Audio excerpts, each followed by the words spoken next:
Hey everybody, welcome to another Pro SC2 cast, casted by yours truly, Matt the StarCraft. This is going to be between Convergence Gaming's Sasquatch and Depression. Depression, as you can see, is actually Huck. He has a couple of Smurf accounts right now that are both in Grandmaster, which is kind of funny. He's going to be up in the top right-hand corner. This is going to be on the map Core Hall Compound, if I could say that correctly. That is one of the new ladder maps in for the new season. It's a smaller map. It is one of the ones that was made for the Team Liquid map contest, and it was the winner. So we're going to see how this game goes. These are both quite good players. Sasquatch, a pretty damn good Zerg player, if I do say so myself. Watched him play a few games live. And Huck, as we all know, is one of, if not the best foreigner Protoss in the game right now. And I always love watching him play. Ladder for him is just a way to experiment with new builds and just kind of have fun. And they're talking right now about depression. Sasquatch asking if he's really depressed, and he says it comes naturally to pro gaming and whatnot. And, you know, whatever. He goes, not that I was mentally stable pre-pro gaming. Anyway, I'm super excited to be casting this. As you can see, the graphics are much higher than what they usually have been for my cast, and that is because I finally have a brand spanking new processor. I am rocking the i7 processor, completely unnecessary. Huck getting a little bit of mining harass going on, making sure that that particular mining patch is not usable. And so Sasquatch is saying, none of that, get out of here. Sasquatch himself just running in. He's going to see this pylon down here, and that is going to be indicative typically of a fast forge expand or a Nexus First into a forge expand. So we'll see exactly what's going on as far as that goes. He's going to keep his drone all around just to scout out what's happening. He is going to do a nice little hatchery block on that, playing the reverse the reverse Protoss on the Protoss, just delaying that. The problem is this is a huge sink. He has to pull all of these probes. This costs him 300 minerals. He's going to cancel before it really does much damage. He's going to be keeping an eye on it as best he can to make sure that this that it does not get killed off and he gets it canceled. You're going to watch the health dwindle down. There's a 40s, 30s, 20s, 10s, and bam, cancel at the last second, and plopping down an Evo chamber just on that. I don't know if a lot of you people know that, and he got that canceled off too, getting his money back, so losing about 100 minerals there. But Forge is going to go down, and he is bouncing around that probe and dropping a hatchery. Now, as I was saying, I don't know if many of you know of that trick, but if you drop down a hatchery and then cancel it, and if you can build typically something such as a spire or an evolution chamber, typically something that's 4 blocks by 4 blocks right on where the hatch was, because there is creep there. Technically, as you creep, if you look in there, there is a little bit of creep underneath the hatchery. The hatchery, when building, does plop down a little bit of creep, so that is going to allow him to do something like that. I've seen players do that with hiding spires off in the corner of the map, or actually just, you know, doing the blocking of the expansion against Protoss or Terran, typically against Protoss, as Terran almost always do barracks before anything. Protoss, it's not uncommon to see them do something like a fast forward. And even on these smaller maps now, you see a lot of Protoss playing that macro style of play. They very much like to do that macro style of play where they can fast forward and expand, even on 2-player maps like this. And it really allows for it. The choke is nice and easy to choke on off. Unlike Xel'Naga Caverns, that 2-player map was impossible to choke off, especially as a Protoss. Even a Terran, because it just was so wide open to the elements. It had that little divot here, like a little object here that kind of split it into 2 areas, if you remember correctly. But smaller maps like this, the newer maps rather, allow this type of style where they can macro up, drop down photon cannon. You get the nice little U going. It's very difficult to do a run by. It's going to force the Zerglings to loop all the way around, getting a few shots off, and then when they switch down here, they are going to get a couple shots off by the cannon. And if he does want to get into the main without, you know, losing too much, he needs to loop all the way around the back of the minerals and swinging on here. But as you can see, Sasquatch is going to be responding with an extremely quick third, and you can easily do this because when Protoss does do Fast Forge Expand, doing that Nexus before really anything, it sets their production as far as an army goes so far behind, so you can safely, as a Zerg, take that third base, get your economy up and going, and keep pace with the Protoss, because as a Zerg, typically you want to be 1 base ahead of your opponent at all times, and it particularly true for Protoss because Protoss is so difficult to deal with.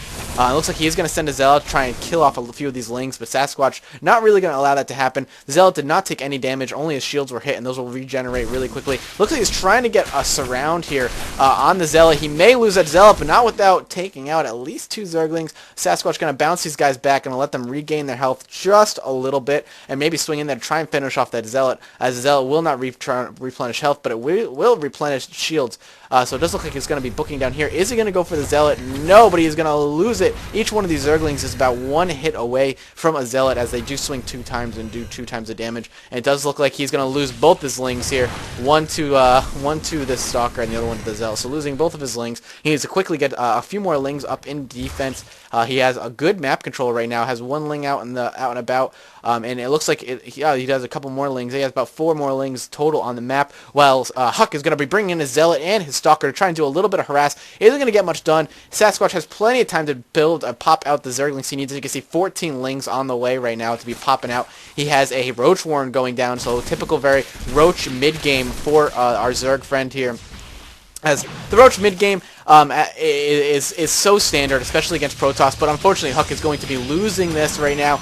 And does he know about this? No, he does not, but he has the common sense to go check for those pylons, and because of that, he's not gonna... I would highly doubt that Sasquatch would not check over here for these pylons, and he does indeed check. As I was saying, the Roach mid-game so very typical of a Zerg to kind of really go for. Roaches are extremely versatile in almost all Protoss matchups. They're a little bit expensive on the food, obviously, and the mineral count, but they're just a nice little catch by Sasquatch there, grabbing another proxy pylon. But it looks like Huck just can't catch a break. Sasquatch all over the map, and he has so many Lings on the field now. I would not be surprised to see him try and use these. Anyway, as I was saying, Roaches so versatile and so useful in the mid-game to transition into the late game, particularly for Zerg who want to transition into a Muta-esque late mid-game-ish type of composition. Roach Muta is quite effective and used quite often by the Zerg nowadays, especially.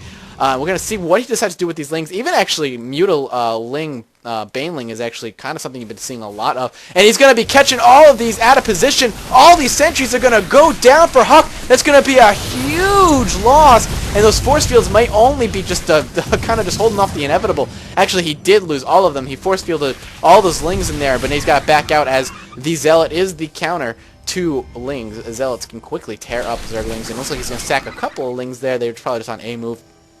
Or at least he moved them there just to kind of hold these guys up. But now he's going to have to move in here and try and take this third. Again, Sasquatch is desperately trying to keep him only on 2 bases while he kind of techs up off the 3 base, getting a macro hatch down, which is a good time to get it down around the 8-minute mark. That macro hatch you can easily support, especially on 3 bases. The economy is going to start exploding. He doesn't even have these 2 gases yet. He doesn't even need them. He is going to be doing a Roach Hydra mix, it looks like.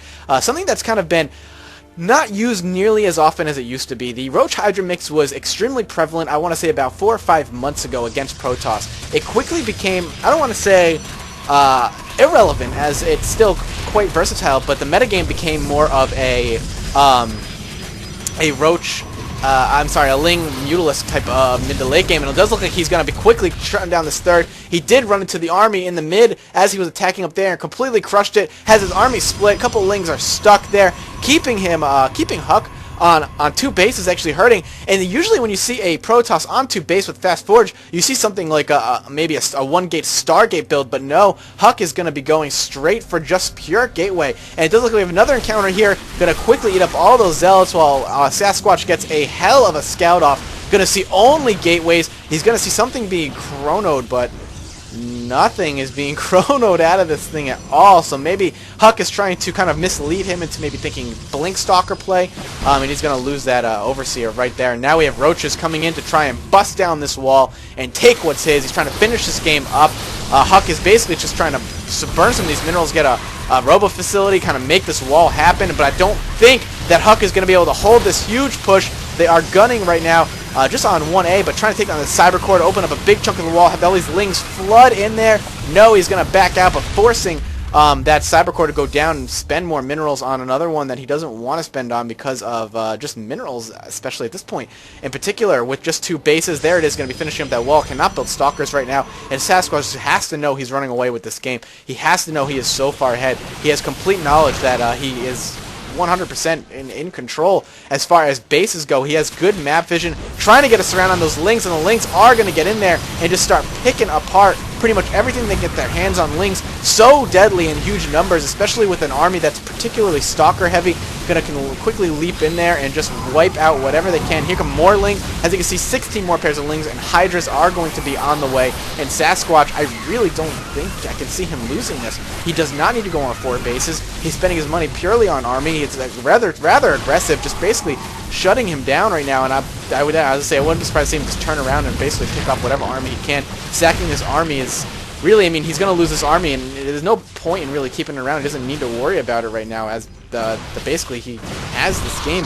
Huge amount of troops coming in, kind of a really poorly put together creep highway. Looks like he's trying desperately to put it together, but he's probably more focused on the action right now. Ling's going to be swinging in here, and Sasquatch really just still hammering away, not giving up. If Huck actually can hold this, if he can just basically deplete him of this army that's just constantly being rebuilt, Huck could hopefully potentially expand, and it looks like he's desperately trying to. These Hydras are going to be very, very dangerous. They're going to quickly tear through pretty much all these Stalkers, and with this Ling reinforcement, it looks like it's coming with 16 more pairs of Lings popping out. 18, 16, as you can see, was just too much for Huck to hold off, and that's really going to be it. It's going to be GG for Huck. I'm very excited that my frame rate held very steady through all of that, so that processor was not a waste of money, and I hope you guys are very excited. I will be live casting, hopefully, the Team Convergence versus Team Light game coming up in about a few days, so keep an eye out for that. I hope to get this up before that particular thing. It's been a little while since I threw up a cast, about a week and a half, maybe even 2 weeks, but because I want to get my processor in there. So hope you all enjoyed that. Keep an eye out for some more videos, and I'll see you guys next time. Matt the StarCraft, signing on out.